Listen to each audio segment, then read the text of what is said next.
This report includes graphic content. Viewer discretion is advised. These are some of the pictures the Iranian government wants you to see. Beautiful shots overhead, huge turnouts, massive for a government-sponsored rally marking the anniversary of the Islamic Revolution. These are supporters of the government. They are not protesters.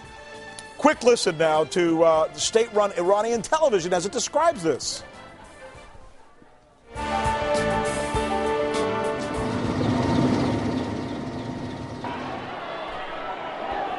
Now look at this. I'm going to show you what the Iranian government doesn't want you to see. In fact, is going to great lengths to prevent you from seeing. This is what is happening to the opposition today. Really, you know what it is, folks? It's a beatdown.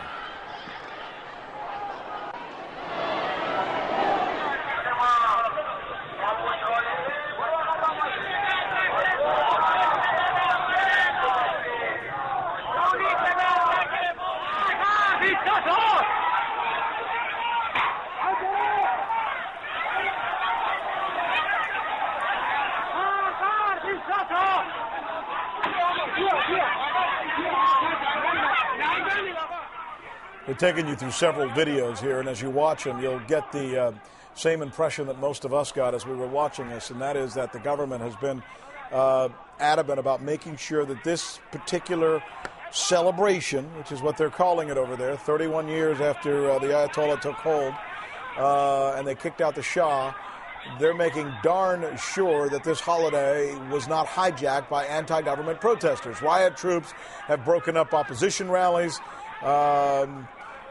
You saw that guy just a little while ago there in that video being beaten up, right? They also barred media coverage of protest.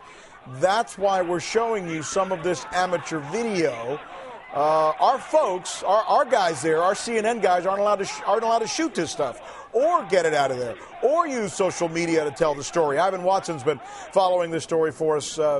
Look, Ivan, truth be told, it looks like the government has really put down this protest. I mean, we can show some incidents of folks trying to fight the government, but for the most part, it looks like the government has the upper hand here, don't they? Right, they got the monopoly of force. You have a government with all the money they make off of oil exports. This is one of the biggest oil producers in the world, and they employ a massive security apparatus, secret police, militias, and they're not afraid to use force or execute people that they accuse of being opposition activists. Rick, can I show you something really quickly over here?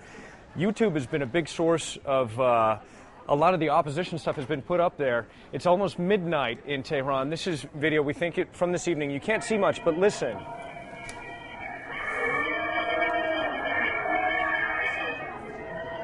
Now, if you listen a little bit further there, what it is, this is a show of defiance from that opposition that you were mentioning.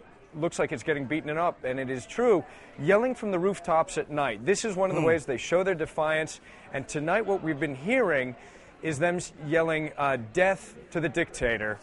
So despite the fact that these people risk being thrown in prison just for speaking out against the government, they go to the rooftops and they yell their opposition. Let me ask you something else. Did Ahmadinejad talk about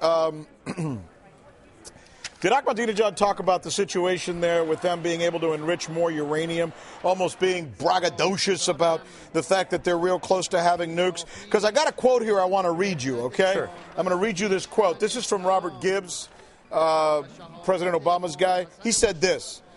He says, many things are said by Ahmadinejad that turn out to be untrue. We do not believe that they have the capability to enrich to the degree to which they are now saying they are enriching. So it sounds like the Obama administration, through Robert Gibbs, is calling Ahmadinejad's bluff and saying, you're talking out, you're bragging, but it ain't true. You're not enriching uranium like you say you can. What do you make of that? Well, we do know that during his long speech, President Ahmadinejad, he was praising the accomplishments of Iran since the 1979 Islamic Revolution. One of the things he says that they had achieved was they'd become a nuclear state. That's what he called it, because the first piece of 20% enriched uranium had been produced in Iran. The decision to enrich uranium on their own coming out on Sunday and angering Western governments, and that was one of the big accomplishments that he mentioned in his speech.